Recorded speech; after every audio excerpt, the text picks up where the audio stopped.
So version 1 has had an approach to creating a healthy place to work for a number of years, but probably like every other organisation, it was pretty much ad hoc and based around activities, mainly in the physical side, the Couch to 5K, diet and nutrition, getting people in to do talks, and not really at a deep level of understanding what a healthy organisation was. So when we engaged with the Healthy Place to Work, what I immediately loved was that they had a scientific model that was well researched. It enabled us to have a strategic approach to creating a healthy organisation. It gave us loads of data, allowed us to measure and benchmark where we were at. It gave us that canary in the coal mine where we could identify danger areas ahead and take actions to address. And it gave us an approach whereby we could bring our managers with us on a journey to creating a healthy organisation and show our staff that we're really serious about understanding and working towards creating a truly healthy organisation by communicating the results and the model to them. So before the Healthy Place to Work, employees would have seen us engage in a lot of activities and initiatives around health and well-being. But I think since the model, what employees have seen is real change. And by that I mean changes in our ways of working, changes in our leadership style, changes in the importance, the focus and the efforts we put behind creating a healthy organisation, really deep down at the psychological safety level, and changing the ways of working to ensure that people can work in a stress-free environment, they can be inspired by the leadership, they can be aligned with the values of the company, that there is real social belonging.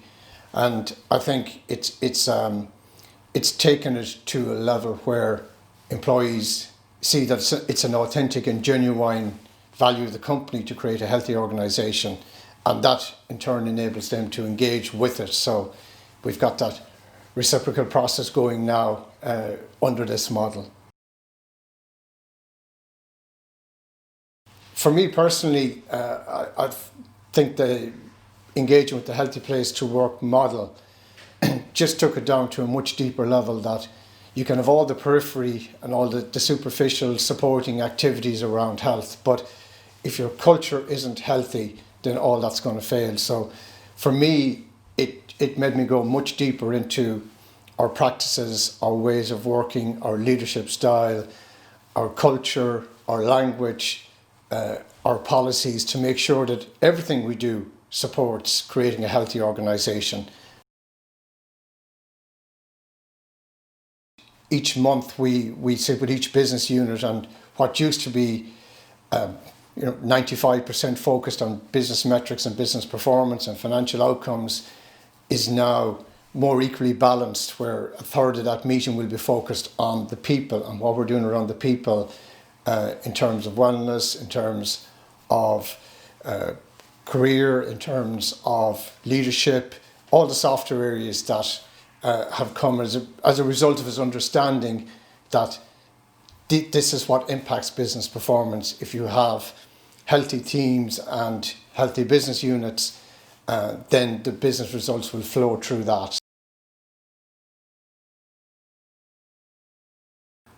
Well, there's a really clear link between healthy cultures and high performance. And if your culture is one that's driven purely on financial metrics and financial returns and pushing people harder, then that leads to a toxic culture, and that pulls performance down.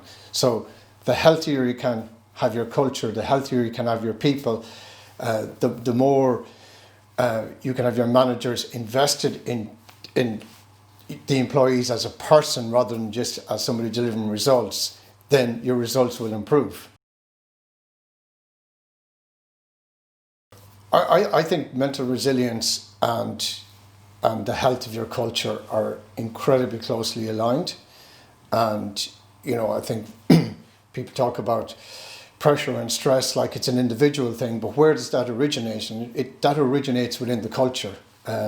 So pressure is healthy because, any engine or any system, pressure is required to drive it. Stress is unhealthy because stress breaks things. So we're a high performing organisation, and we, that creates its pressure, but we also have a very healthy culture, and therefore that prevents it becoming stressful. So I think, having mental resilience talks and tools and getting people in, in some way it's useful, but in some way superficial if underneath that is a toxic culture that actually contravenes what you're trying to do. So, mental resilience to me starts with culture, and having a healthy culture and strong leadership that understand the importance of employee health. I definitely think the Healthy Place to Work has contributed to a much better working environment, and that's definitely contributed to lower attrition. So that's a huge benefit. In COVID, when the business was under huge stress, we've actually performed better than we did last year. And I think that is down again to the healthy culture, the leadership style that we adopted.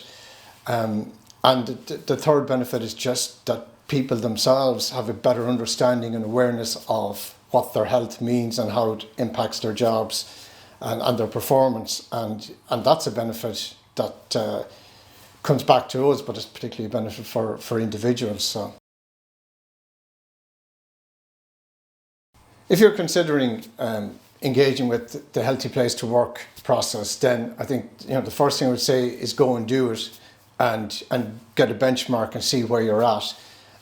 But it's like all things, if you're going to do it, you need to do it right, and that means that you need to be prepared to accept the data back, to plan against that data, to communicate it to all people, and most importantly, to make the changes that the data is telling you need to make to create a healthy organisation. So in short, if you're going to do it, you need to do it right. It's going to take effort, and it needs to be from top down to right down to all employees understanding the model, because there is quite a lot to it and there's a lot of science underpinning it.